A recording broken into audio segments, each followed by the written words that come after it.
Donc on va revenir moi sur mes sportifs de haut niveau qui sont plutôt en fin de course.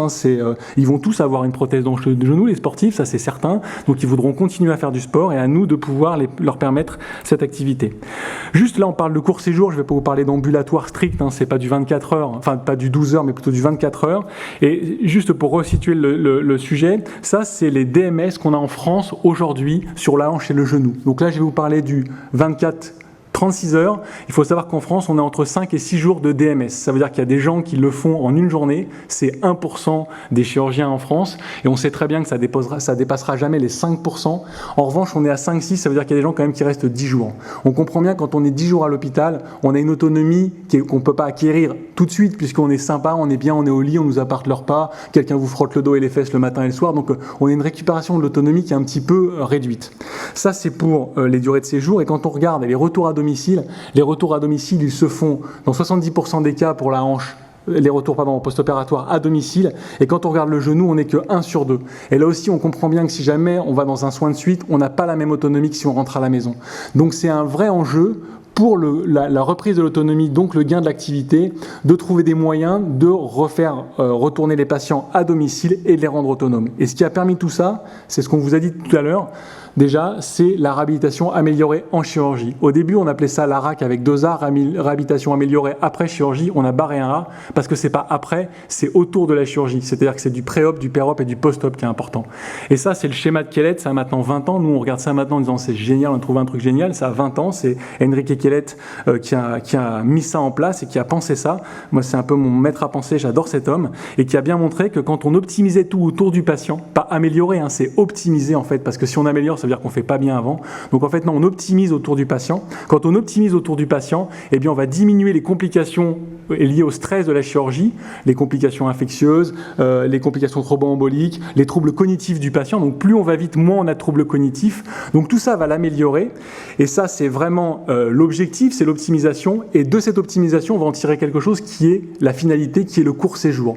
Donc on ne fait pas comme ça de l'ambulatoire pour que le patient il ait un gain en termes d'autonomie. C'est l'optimisation autour du patient qui fait qu'au bout d'un moment, on va réduire le séjour et le patient va devenir autonome et va pouvoir rentrer à la maison. Donc ça, c'est vraiment quelque chose d'important. Ça ne se fait pas tout seul, ça se fait en équipe et il faut que chacun des intervenants soit impliqué pour pouvoir y arriver. Seul dans son coin, ça je peux vous le dire, moi j'en suis une preuve vivante, ça ne marche pas. Je faisais ça dans un établissement avec un chirurgien avec qui on a fait beaucoup d'ambulatoires, on avait beaucoup réduit les durées de séjour, on était passé, lui, de 5 jours à 2 jours de DMS. Après, j'ai changé et là, c'est un petit peu plus compliqué. Et puis j'espère que ça redeviendra un petit peu plus facile parce que je suis certain que c'est ça qu'attendent les patients, on le reverra après. Alors comme je vous le disais, ça a un impact, cette optimisation, ça a un impact, c'est la récupération fonctionnelle. Comme on l'a vu un petit peu avant, la récupération fonctionnelle, on l'aura complète qu'à partir de 3 mois. Donc là, je ne demande pas aux patients de récupérer complètement ce qu'ils faisaient avant. Si jamais elle faisait de l'haltérophilie, mamie, tout ce qu'on veut, c'est qu'au moins elle puisse se lever et marcher. Et là, c'est des travaux qui ont été faits sur l'implémentation de ces protocoles sur un tuck test, donc c'est juste un truc simple, je me lève, je marche, je me rassois, et quand on regarde tous les patients qu'on optimise, ils ont l'obtention de ce tuck test beaucoup plus facilement, en tout cas ils ont des durées pour pouvoir faire se lever, marcher quelques mètres et revenir beaucoup plus courts. Donc oui, quand on met en place ces principes, rapidement les patients ils sont autonomes, c'est-à-dire qu'ils peuvent se déplacer et être donc autonomes. Ça là-dessus, c'est les chirurgiens qui ont un impact, c'est très probable. Il y a un élément qui est important sur le genou, c'est le garrot, ça on le sait, mais ceux qui ont un impact énorme là-dessus, c'est pas pour nous servir des fleurs, mais c'est vraiment l'anesthésie qui va permettre de pouvoir faire ça parce qu'on arrive maintenant à offrir de l'analgésie pour pouvoir avoir une récupération fonctionnelle rapide et pour pouvoir justement déambuler dès le post-opératoire. Et on sait quand on arrive à faire ces choses-là, le patient marchera à J1 ou en tout cas dans les 24 heures parce que dans les RFE là aussi on vous dira que c'est dans les 24 heures qu'il faut marcher et s'il marche dans les 24 heures, rapidement il récupère de l'autonomie, rapidement il gagne en gain et en qualité de vie et donc si jamais c'était une championne du monde d'haltérophilie, rapidement elle pourra refaire de la compétition. Donc c'est vraiment important de pouvoir le faire. Et on le voit là, qu'il y a un autre indice, c'est la durée de séjour, c'est pas la durée de séjour mais c'est le lieu de retour. Et ça c'est le nombre de patients qui rentrent à domicile avant et après la réalisation de ces protocoles de réhabilitation. Lorsqu'on n'a pas de protocole de réhabilitation, les gens ils vont un petit peu à domicile avec de l'aide et puis ils vont certains en SSR, mais dès qu'on met en place ce genre de protocole, les patients ils sont autonomes, donc comme ils sont autonomes, ils vont au moins 1 sur 2 à la maison sans rien, et puis après il y en a encore 2 sur 3 qui vont y aller avec de l'aide à domicile, et il y en a très peu qui vont en SSR. Alors je dis pas que c'est pas bien la SSR, je dis simplement que probablement que ça n'a pas d'intérêt et qu'il est beaucoup mieux d'être à domicile, on est mieux chez soi avec une récupération et un kiné en externe plutôt que de le faire en SSR. Vous pourriez me dire, oui, mais quid de l'environnement social? Vous avez raison, c'est la seule limite que l'on aura. Mais là, comme on est sur des vieux sportifs, ils ont un environnement social qui est favorable, et puis comme ils vivent à Clairefontaine pour la plupart, c'est assez simple pour eux de rentrer rapidement à domicile. Donc il faut savoir que c'est vraiment important. L'autre question qu'on pourrait se poser, c'est qu'en est-il de la sensation des patients sur ces courts séjours? Et c'est quelque chose qui est souvent, qu'on retrouve souvent chez les anesthésistes et les chirurgiens, c'est ok, on va réduire énormément les durées de séjour de nos patients. Oui, effectivement, ça a probablement un intérêt, comme tu le dis, fonctionnel ou sur leur autonomie pendant 10 jours, d'accord, mais comme tu le dis, à 3 mois, il n'y a pas de différence.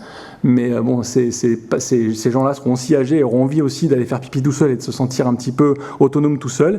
Et quand on regarde encore quelle aide qui évalue ces courts séjours, cet environnement un peu dynamique autour des patients, c'est-à-dire 2 jours de moyenne de durée de séjour, c'est vraiment du court par rapport à ce qu'on a en France. Et bien sur un score de 0 à 10, tous les patients sont satisfaits de la durée, sont satisfaits des protocoles de réhabilitation qu'on a, qui sont des protocoles assez dynamiques, où effectivement le patient, c'est même plus que le patient, c'est le patient et sa pathologie qui sont au centre de l'ensemble des intervenants.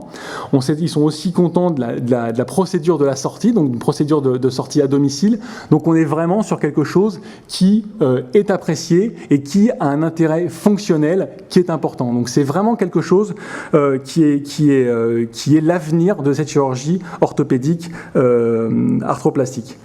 Juste pour conclure et pour laisser un peu de temps à la discussion, ça c'est Monsieur Enrique Kellett, c'est lui qui a tout inventé, il a 1020 ou 1000 je sais pas combien de publications, c'est quelqu'un qui pourrait avoir un prix Nobel de quelque chose tellement il a été intelligent dans la vision qu'il a eue, et je trouve que cette phrase, on avait eu la chance de l'interviewer pour un congrès, est assez intéressante, c'est first, better than faster, et c'est vraiment ça la réhabilitation, c'est d'abord on va optimiser, on va faire mieux, et parce qu'on va faire mieux et parce que les patients vont être de plus en plus autonomes et vont atteindre de plus en plus facilement leurs aptitudes autonomes et leurs aptitudes fonctionnelles, après on peut faire vite, et souvent quand on arrive vraiment à optimiser, ça va très très vite et ça fait qu'on a des patients qui vont sortir en une journée, en 36 heures ou en 48 heures.